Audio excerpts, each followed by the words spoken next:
The transformation of Valmiki, from bandit to sage.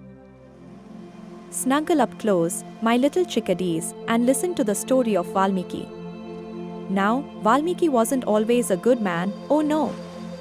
He was a robber, a sneaky bandit who hid in the forest. Imagine that. He'd wait behind the tall, whispering trees, and when unsuspecting travelers passed by, he'd jump out. Boo, he'd shout, and snatch their jewels and gold. Oh, he was a mischievous one, that Valmiki. One day, while lurking in the shadows, he saw not one, not two, but 7 wise old sages walking together.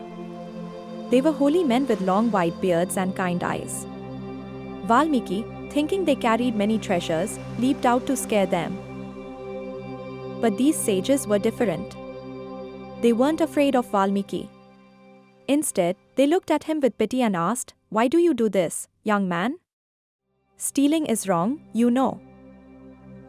Valmiki grumbled, "I have a family to feed. I need their riches." The sages, wise and patient, asked him, "And will your family share the burden of your wrongdoings?"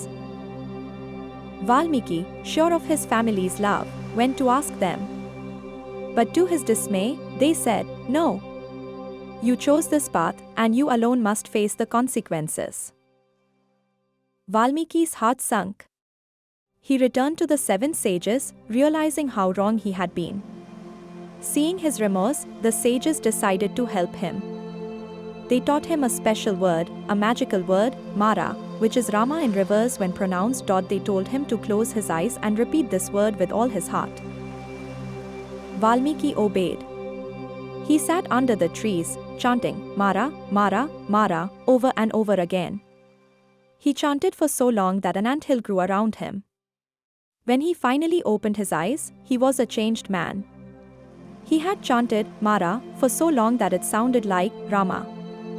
And because he came out of an anthill, people started calling him Valmiki. You see, my dears, by repeating the name of Lord Rama, even though it was by mistake, Valmiki's heart was filled with goodness. He became a wise and respected sage, and he even wrote the most wonderful story ever, the Ramayana. It's all about Lord Rama, a brave prince who always did what was right. So remember, my little ones, even if someone makes mistakes, they can always change and become good, just like Valmiki, who went from being a robber to a great poet. Now, off to dreamland with you, and may your dreams be filled with magic.